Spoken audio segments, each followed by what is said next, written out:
다 함께 사도신경 하심으로 주일 오후 예배를 시작하겠습니다. 나는 전능하신 아버지 하나님, 천지의 창조주를 믿습니다. 나는 그의 유일하신 아들 우리 주 예수 그리스도를 믿습니다. 그는 성령으로 잉태되어 동정녀 마리아에게서 나시고 본디오 빌라도에게 고난을 받아 십자가에 못 박혀 죽으시고 장사된 지 사흘 만에 죽은 자 가운데서 다시 살아나셨으며 하늘에 오르시어 전능하신 아버지 하나님 우편에 앉아 계시다가 거기로부터 살아있는 자와 죽은 자를 심판하러 오십니다.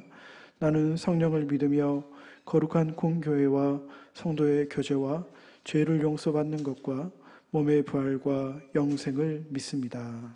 아멘. 다음에 찬송가 211장입니다.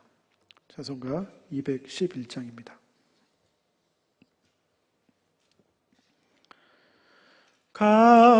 값비싼 향유를 주께 드린 막달라 마리아 본받아서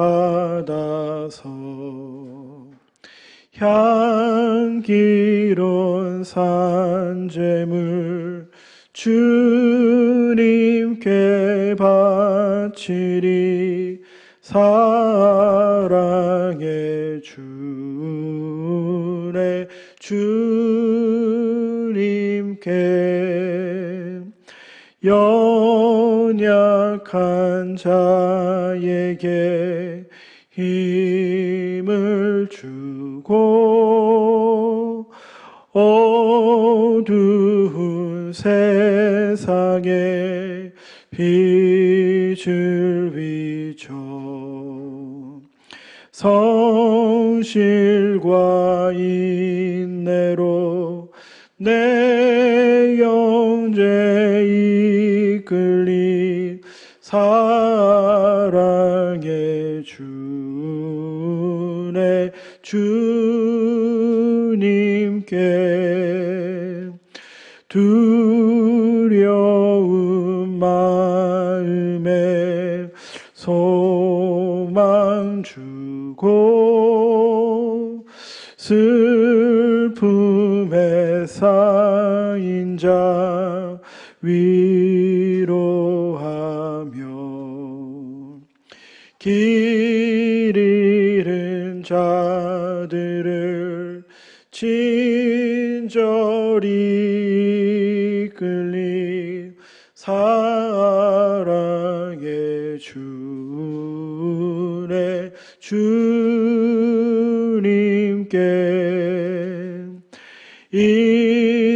인생의 황혼이 깃들어서 이 땅의 수고가 끝날 때에 주님을 섬기다 평안히 가리라 사랑의 주 내 주님께 아멘.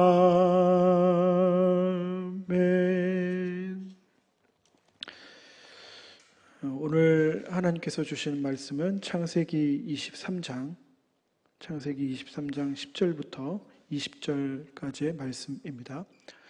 창세기 23장 10절부터 20절까지의 말씀, 제가 가진 성경 구약 29면에 있습니다.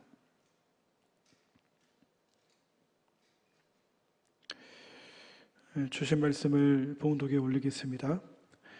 에브론이 헷 족속 중에 앉아있더니 그가 헷 족속 곧 성문에 들어온 모든 자가 듣는 데서 아브라함에게 대답하여 이르되 내 주여 그리 마시고 내 말을 들으소서. 내가 그 밭을 당신에게 드리고 그 속의 굴도 내가 당신에게 드리되 내가 내 동족 앞에서 당신에게 드리오니 당신의 죽은 자를 장사하소서. 아브라함이 이에 그 땅의 백성 앞에서 몸을 굽히고 그 땅의 백성이 듣는 데서 에브론에게 말하여 이르되 당신이 합당히 여기면 청하건대 내 말을 들으시오. 내가 그 밭값을 당신에게 주리니 당신은 내게서 받으시오. 내가 나의 죽은 자를 거기 장사하겠노라. 에브론이 아브라함에게 대답하여 이르되 내 주여 내 말을 들으소서. 땅값은 은 400세겔이나 그것이 나와 당신 사이에 무슨 문제가 되리이까? 당신의 죽은 자를 장사하소서. 아브라함이 에브론의 말을 따라 에브론이 헷 족속이 듣는 데서 말한 대로 상인이 통용하는 은 400세겔을 달아 에브론에게 주었더니 마므레 앞 막벨라에 있는 에브론의 밭 곧 그 밭과 거기에 속한 굴과 그 밭과 그 주위에 둘린 모든 나무가 성문에 들어온 모든 헷 족속이 보는 데서 아브라함의 소유로 확정된지라. 그 후에 아브라함이 그 안에 사라를 가나안 땅 마므레 앞 막벨라 밭 굴에 장사하였더라. 이와 같이 그 밭과 거기에 속한 굴이 헷 족속으로부터 아브라함이 매정할 소유로 확정되었더라. 아멘. 네, 오늘은 읽은 말씀을 가지고 값비싼 헌신이라는 제목으로 말씀을 잠깐 동안 나누려고 합니다. 요한복음 12장을 보면 마리아라는 여인이 300데나리온 되는 향유를 예수님의 장례를 위해 그 발에 부었던 내용이 소개되어 있습니다. 그때 이것을 본 유다가 그것을 아깝다고 생각합니다. 그가 생각합니다. 그것을 팔아서 가난한 자들에게 주면 좋겠다. 그가 한 생각이 이상한 생각이 아니고 정확한 생각이고 훨씬 더 효율적인 생각입니다. 그러나 예수님은 그때 하나님 나라 사역과 구원 사역이 그렇게 세상적으로 정확하게 계산되는 것이 아니고 도리어 우리의 모든 것을 투신할 수 있는 가장 가치 있는 신앙의 삶이 우리에게 있다라는 것을 강조하고 있습니다. 오늘 말씀에도 그런 비슷한 내용이 나오는데요. 오늘 말씀은 계속해서 이 막벨라라고 하는 동굴이 어떻게 아브라함의 아내 사라와 그 후에 아브라함의 무덤이 되었는지를 우리에게 알려주고 있습니다. 오늘 말씀은 그 과정을 설명해주고 있는데요. 쉽게 이야기하면 그 땅을 거래하는 내용입니다.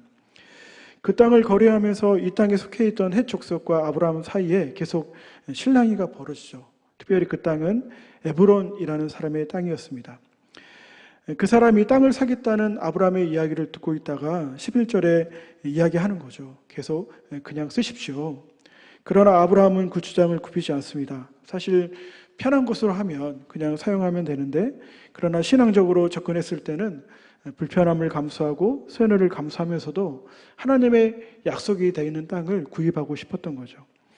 그래서 결국 에브론이 그 땅을 아브라함에게 팔게 되는데요. 그런데 여러분, 그가 그 땅값으로 제한하는 값이 15절에 보면 400세겔이라 나와 있습니다. 여러분, 그 당시 400세겔이 얼마나 되었을까요? 그 가치가. 물론 그 돈의 가치를 우리가 정확하게 셀 수 없지만 사무엘 하를 보면요, 다윗이 모리아 땅을 구입하는데 은 50세겔이 들었고요. 그리고 예레미야가 그 후에 밭 하나를 살 때 은 17세겔을 주고 샀다는 이야기가 성경에 기록되어 있습니다. 그것을 보면 400세겔은 엄청난 가치가 있는 물질로 우리가 생각할 수 있죠. 도리어 이렇게 질문하는 것입니다. 그냥 써도 되는데 당신이 정말 이 400세겔인데 그 땅을 사겠습니까? 라고 물어보는 것입니다. 그런데 오늘 아브라함은 16절에 보면 상인이 통용하는 값으로, 그러니까 속이지 않고 값을 깎지 않고 에브론에게 그 값을 정확하게 주고 그 땅을 사게 됩니다.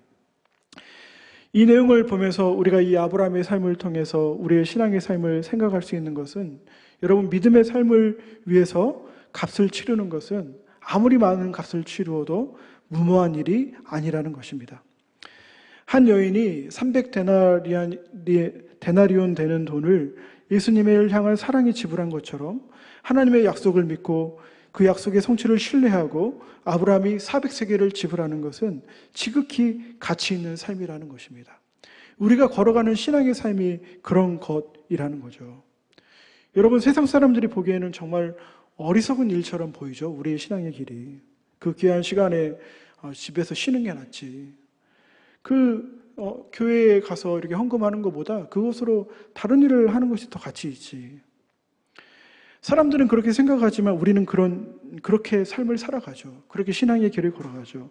왜 그렇게 할까요? 그 헌신의 가치, 그 헌신을 통해 쌓아가고 함께 만들어가는 하나님 나라의 가치를, 신앙의 가치를 우리는 알고 있기 때문입니다. 사랑하는 성도 여러분, 우리가 오늘 말씀을 나누면서 우리가 그 믿음과 신앙을 위해서 날마다 큰 값을 치르는 삶을 기꺼이 살아가길 원합니다. 우리가 효율적으로 생각할 수 있고 편의적으로 생각할 수 있지만 도리어 믿음으로 선택하는 삶을 우리가 살아가길 원하고, 신앙과 하나님 뜻과 그 하나님의 뜻을 이루어가는 하나님 나라를 이 땅 가운데 만들어가는데 어떤 값이라도 치르는 삶을 살아가는 저와 여러분이 되기를 간절히 소원합니다. 기도하겠습니다. 주님, 우리가 우리의 신앙의 여정과 하나님의 뜻을 우리의 삶의 우선순위에 두길 원합니다. 하나님 나라를 이 땅 가운데 만들어 가는데 어떤 값이라도 치르는 삶을 살아갈 수 있도록 마음을 항상 지켜 주옵소서. 이 모든 것 예수님 이름으로 간절히 기도하옵나이다. 아멘. 다 함께 주기도문 하심으로 예배를 마치겠습니다. 하늘에 계신 우리 아버지, 아버지의 이름을 거룩하게 하시며 아버지의 나라가 오게 하시며 아버지의 뜻이 하늘에서와 같이 땅에서도 이루어지게 하소서. 오늘 우리에게 일용할 양식을 주시고 우리가 우리에게 잘못한 사람을 용서해 준 것 같이 우리 죄를 용서해 주시고 우리를 시험에 빠지지 않게 하시고 악에서 구하소서. 나라와 권능과 영광이 영원히 아버지의 것입니다. 아멘.